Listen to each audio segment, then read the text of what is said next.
अमोल कोल्हे आणि अमोल मिटकरी यांच्यामध्ये जुंपली आहे। अजित पवार यांच्यावरील टीकेवरून दोघे भिडले आहेत। अमोल कोल्हे यांच्याकडून अजित पवार यांचा पिंजऱ्यातील वाघ असा उल्लेख केला गेलेला आहे। वाघ जेव्हा जंगलात असतो तेव्हा राजा वाटतो, हाच वाघ जेव्हा पिंजऱ्यामध्ये असतो तेव्हा केवळ गुरगुराव लागतं।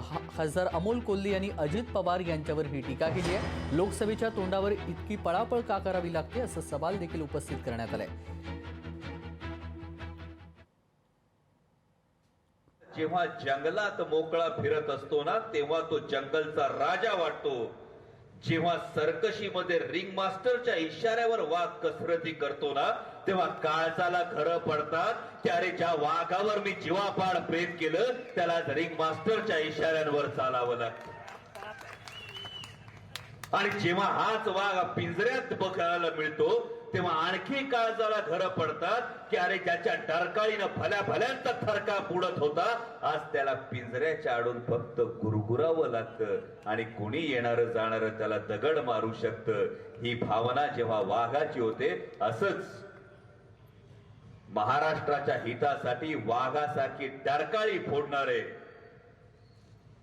जेव्हा दिल्लीच्या इशाऱ्यावर तोंडातून शब्द काढत नाही तेव्हा ही भावना मनात नक्की जागी होते। या देशात या महाराष्ट्रात विकासाचा वादा अजितदादा आहेत। 4 वर्ष आपण शिरूर लोकसभा मतदारसंघात प्रकट झाला नाहीत, पण आपल्याला आणि सन्माननीय वंदनीय सुप्रियाताईंना दोन्ही खासदारांना मिळून जर संघर्ष यात्रा काढावी लागत असेल आणि लोकसभेच्या तोंडावर इतकं पळपळ पळावं लागत असेल तर हेच दादाचं वेगळेपण आहे की दादांनी तुम्हाला कामाला लावलंय। तेव्हा कृपा करून दादांवर बोलताना थोडं सबुरीनं घ्या।